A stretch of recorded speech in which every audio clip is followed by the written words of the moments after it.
Hello everyone, मैं doctor Pushpa Sharma from Mansa college Bhilai. आज जो मैंने यूनिट लिया है वो है यूनिट 4 और यूनिट 4 की हेडिंग है प्रोसीजर ऑफ ऑर्गेनाइजिंग कंटेंट। अब तक मैंने आपको समझाया था कि करिकुलम क्या होता है, करिकुलम का हम ऑर्गेनाइजेशन कैसे करते हैं। तो अभी जो मैं आपको समझाने जा रही हूँ वो है कंटेंट जैसा कि हम सभी जानते हैं कि देखिए करिकुलम एक बहुत बड़ा भाग है। उसके अंतर्गत कंटेंट यानी जो भी विषय सामग्री है, करिकुलम में हम वो सारी चीज़ें आ जाती हैं। उसमें विषय वस्तु भी आएंगी, विधियाँ भी आएंगी, उसमें वो सारे प्रोसीजर आ जाएंगे, सहगामी क्रियाएं भी आएंगी, पाठ्य पुस्तकें भी आएंगी, तो पर्पस भी आएंगे, ये सारी चीज़ें आ जाती हैं। लेकिन सबसे बड़ी बात ये होती है कि जो कंटेंट है जो कि बच्चों को दिए जाएंगे, जिसके आधार पर बच्चों का सर्वांगीण विकास होगा, उसका प्रोसीजर क्या होता है, उसके ऑर्गेनाइजिंग का प्रोसीजर क्या होता है, उसके विषय में हम जानेंगे। अब चूंकि करिकुलम तो एक बड़ा भाग है, लेकिन उसके अंतर्गत आने वाला जो कंटेंट है, कंटेंट भी इस तरह से निर्धारित किया जाता है कि उसकी उपयोगिता हमें बच्चों तक पहुँचे और वो उसका उपयोग हासिल कर सकें, उपयोग उसका उठा सकें। तो विषय सामग्री के लिए भी हम करिकुलम जैसी ही विधियों को अपनाते हुए आगे चलते हैं कि हम ऐसा कंटेंट निर्धारित करते हैं कि वो वैलिड हो, वो सार्थक हो, है ना। तो इसके आधार पर ही हमारा जो है कंटेंट निर्धारित होता है। अब इसी के अंतर्गत हम चलते हैं कि जो विषय सामग्री हम छात्रों के समक्ष पेश करेंगे, उस विषय सामग्री के लिए ये कहा जाता है कि कुछ उसका फॉर्मेशन क्या होगा, उसके जनरल ऑब्जेक्टिव्स कैसे होंगे। तो इसके अंतर्गत हम देखते हैं कि formation of general objective at school stage and their specification, यानी कि जो कंटेंट हम बच्चों के समक्ष निर्धारित करके दे रहे हैं, उसके सामान्य उद्देश्य विद्यालय स्तर तक कैसे रहेंगे और उसको हम स्पेसिफाई कैसे करेंगे। तो इसके आधार पर ये कहा जाता है कि जो भी कंटेंट हमारे दिए गए हैं, फॉर एग्जाम्पल कक्षा में अगर हम जा रहे हैं, हम हिंदी विषय पढ़ाने जा रहे हैं या अंग्रेजी विषय या साइंस का भी विषय पढ़ाने जा रहे हैं, तो उसके लिए ये निर्धारित होता है कि इसका एक सामान्य उद्देश्य किस तरह से बनेगा, कि बच्चा उस विषय में कितना पारंगत होगा, उसमें जो प्रकरण दिए जाएंगे उसको वो किस तरह से हासिल करेगा। तो इसके लिए हम ये देखते हैं कि सबसे पहला पॉइंट जो है वो हम ये देखते हैं कि एडॉप्टेबिलिटी, यानी कि बच्चा उसको ग्रहण कैसे करेगा। मतलब विषय सामग्री ऐसे निर्धारित की जाती है कि बच्चे में वो ग्रहण क्षमता होनी चाहिए, जैसी विषय सामग्री दी जा रही है उसको वो समझे। इसी प्रकार से ऐसा है कि एक्टिवनेस, कि जो विषय सामग्री बच्चों के सामने दी जाती है उसमें एक्टिवली, उसमें क्रियाशीलता रहे। ऐसा ना हो कि अगर विषय सामग्री बोरिंग होगी तो हमारा जो उद्देश्य है कि बालक को फला विषय के का ज्ञान देना, तो डेफिनेटली फिर हम सक्सेस नहीं हो पाएंगे। तो इसके लिए आवश्यक रहता है कि ऐसी सामग्री उनके सामने प्रस्तुत की जाती है जिससे कि वो एक्टिव रहे, क्रियाशील रहें। इसी प्रकार से है कोरिलेशन यानी सहसंबंध। इसका मतलब ये है कि जिन विषयों को हम उनके सामने, जिन विषय सामग्री को हम प्रस्तुत कर रहे हैं, उन विषय सामग्री का अन्य विषयों से तथा अपने वातावरण से, अपने जीवन से किस तरह से वो सहसंबंधात्मक एक तरह से संबंध निभा रहा है, यह भी बहुत ज़रूरी है। पता चला कि हमने ऐसी सामग्री दे दी जिसमें वो इंटरेस्ट नहीं ले रहा है, वो उसको अपने आप को समाहित नहीं कर पा रहा है, तो हम सक्सेस नहीं हो पाएंगे कंटेंट में। तो इसके लिए ये कहा जाता है कि हम विद्यालय अगर स्तर पर हम देख रहे हैं, फॉर एग्जांपल अगर प्राथमिक स्तर पर देख रहे हैं या माध्यमिक स्तर पर देख रहे हैं या टर्शरी लेवल का देख रहे हैं, तो उसके लिए हमारा ज़रूरी रहता है कि कंटेंट भी उसी स्तर का हम निर्धारित करते हैं जिसमें एडॉप्टेबिलिटी हो, एक्टिवनेस हो, कोरिलेशन हो, और उसी प्रकार से स्ट्रैटेजी भी बने कि बालक जब उस विषय को पढ़ता है तो वो अपनी एक व्यू भी बनाता है कि अच्छा इस विषय की मुझे जानकारी दी, उसको अपने जीवन में किस तरह से समाहित करके उतारेगा, वो उसके दिमाग में वो सारी व्यू रचना बननी शुरू हो जाती है। तो हमारा मतलब ये रहता है, फॉर एग्जाम्पल अगर मैं लैंग्वेज की बात करूं, तो जब वो भाषा सीखता है तो उसका उपयोग करना भी सीखता है कि मुझे कब कैसी भाषा प्रयोग में लानी है। तो ये उसके दिमाग में एक व्यू बनता जाता है। इसी प्रकार से अगर हम देखें तो कंडक्टिवनेस, एनवायरनमेंट,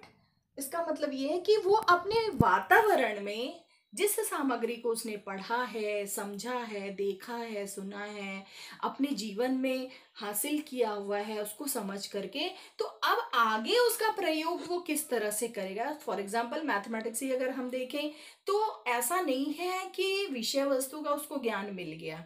वो विषय वस्तु का ज्ञान अपने वातावरण में किस तरह से करेगा यह भी निर्धारित होता है, देखा जाए तो जनरल ऑब्जेक्टिव्स में। और फिर कैसे इसके स्तर को हम बढ़ाते जाते हैं, क्योंकि स्कूल स्टेजेस पे हम ये देखते हैं छोटी कक्षा में किस तरह से हम कम कोर्स रखते हैं, फिर उसके पश्चात हम देखते हैं माध्यमिक में कैसा जाता है, आगे हायर लेवल पर कैसा जाता है। तो ये निर्धारित होता है कंटेंट के स्तर पर, स्कूल के आधार पर हमारा कंटेंट निर्धारित होता है। इसी प्रकार से सिलेक्शन, हम ये भी देखते हैं कि वो अपने जीवन में इन विषयों को कितना मायने देता है, उसके विषय में कितनी वो जानकारी रखता है और किस तरह से उनका सिलेक्ट करता है कि मैं इन विषयों को ज़्यादा अपने जीवन में प्राथमिकता दूंगा। तो ये उसकी अपनी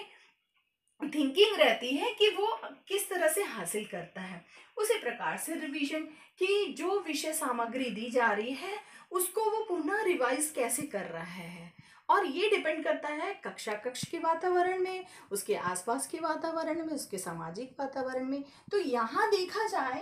तो जो कंटेंट है उसको ऑर्गेनाइज करने के लिए हम सबसे पहले ये देखते हैं कि एक जनरल ऑब्जेक्टिव, एक सामान्य उद्देश्य के आधार पर, क्योंकि कंटेंट जो है कक्ष जो अनुक्रिया होती है उससे संबंधित होता है, और ये देखा जाता है कि बालक के व्यवहार में परिवर्तन हम इन माध्यमों से किस प्रकार से कर रहे हैं। तो यहाँ पे इन सभी बातों को समावेशित करके हम यह निर्धारित करते हैं कि कंटेंट जो है वो हमारा जनरल ऑब्जेक्टिव को फुलफिल करने वाला हो। और इसके लिए ज़रूरी है कि वो ये भी निर्धारित हो कि किस तरह के स्टेजेस के आधार पर कंटेंट निर्धारित किए गए। अब इसी प्रकार से हम देखें तो formation of instructional objective and their specification, इसके आधार पर अगर हम देखें तो कंटेंट जो है, जो विषय सामग्री करिकुलम के अंतर्गत जो विषय सामग्री हम बालकों को विद्यालय स्तर पर निर्धारित करके उन्हें देते हैं, उसमें हम ये भी देखते हैं कि किस तरह के अनुदेशनात्मक उद्देश्य उस पर बनते हैं। देखिए, अनुदेशनात्मक उद्देश्य का से तात्पर्य ये होता है कि छात्रों के समक्ष जो हम कंटेंट दे रहे हैं उन कंटेंट को एक श्रृंखलाबद्ध तरीके से, यानी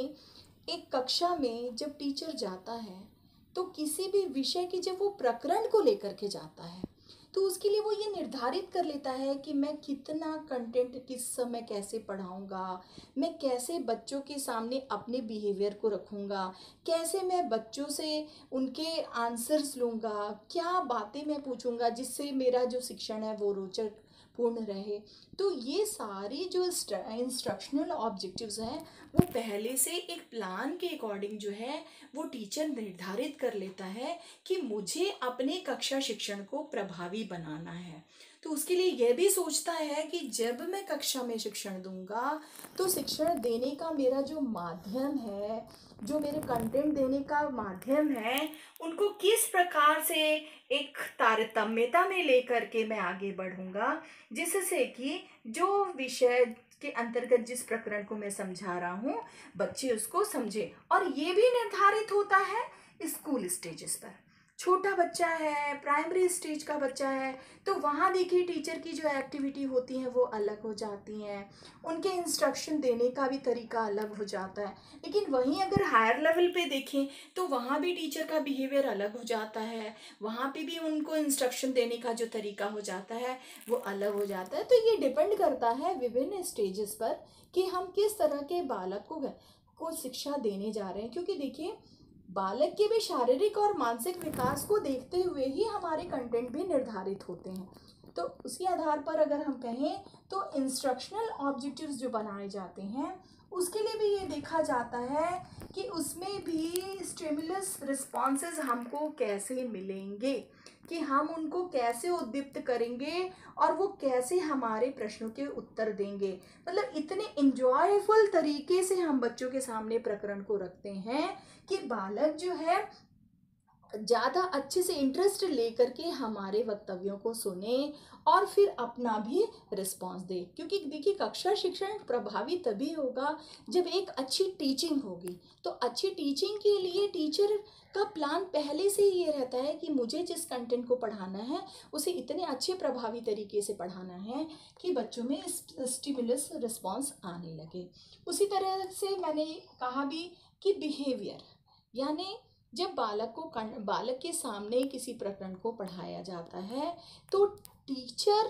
का व्यवहार भी ऐसा होता है कि बच्चे उनके व्यवहार से प्रभावी हों और वे भी अपना ऐसा व्यवहार प्रस्तुत करें कि जिसके आधार पर यह निर्धारित हो जाए कि जो कंटेंट उनके सामने रखा जा रहा है उसे वो सही तरीके से समझ पा रहे हैं। उसी प्रकार से अगर मैं कहूँ तो रीइंफोर्समेंट, कि हम जब है बच्चे को और पुनः उद्वेलित करने के लिए हम उनको रीइंफोर्समेंट करते हैं कि बालक जो है कंटेंट के विषय में और जानने की उनके में उत्सुकता हो और उसको वो और अच्छे से समझें। इसी प्रकार से फीडबैक, हम पृष्ठपोषण लेते हैं बच्चों से कि उन्होंने कितना समझा, कितना उसके बारे में जाना, आगे चल के उनके एक्टिविटी क्या बनने वाली है। क्योंकि कभी भी हम टीचिंग करते हैं तो बिना फीडबैक के हम ये नहीं कह सकते हैं कि हमारी टीचिंग काफ़ी सक्सेसफुल हुई, क्योंकि ये टीचर का अपना नज़रिया है। लेकिन अगर टीचर कक्षा में जा रही है तो उसने जो कंटेंट पढ़ाया है अपने बच्चों के सामने, अगर हम वो फीडबैक देखते हैं, अगर वो फीडबैक बहुत अच्छा आया है तो डेफिनेटली इसका मतलब ये है कि क्लासरूम टीचिंग जो है वो बहुत अच्छी हुई है। उसी तरह से प्रॉम्प्टिंग, कि जिस कंटेंट को हमने पढ़ाया है बच्चों के व्यवहार में वो परिवर्तन आया है या नहीं, उसको वो काफ़ी प्रॉम्प्ट तरीके से समझे हैं, बूझे हैं, हमारे क्वेश्चंस के आंसर को दिए हैं, तब तो हम ये जानेंगे कि हमारा जो कंटेंट हमने विषय के अंतर्गत रखा है वो काफ़ी प्रभावी है।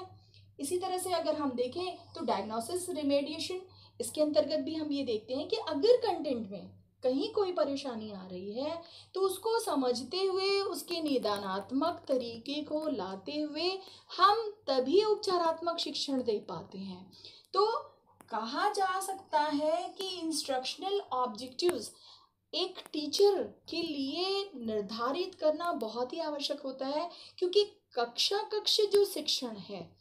वो तभी प्रभावी होगा जब इन बातों को समावेशित करते हुए हम क्लासरूम में टीचिंग देंगे। क्योंकि देखिए शिक्षण ज्ञान स्तर पर भी होता है, बोध स्तर पर भी होता है, चिंतन स्तर पर भी होता है। लेकिन यह ज़रूरी है कि जो कंटेंट जिस तरह के बालकों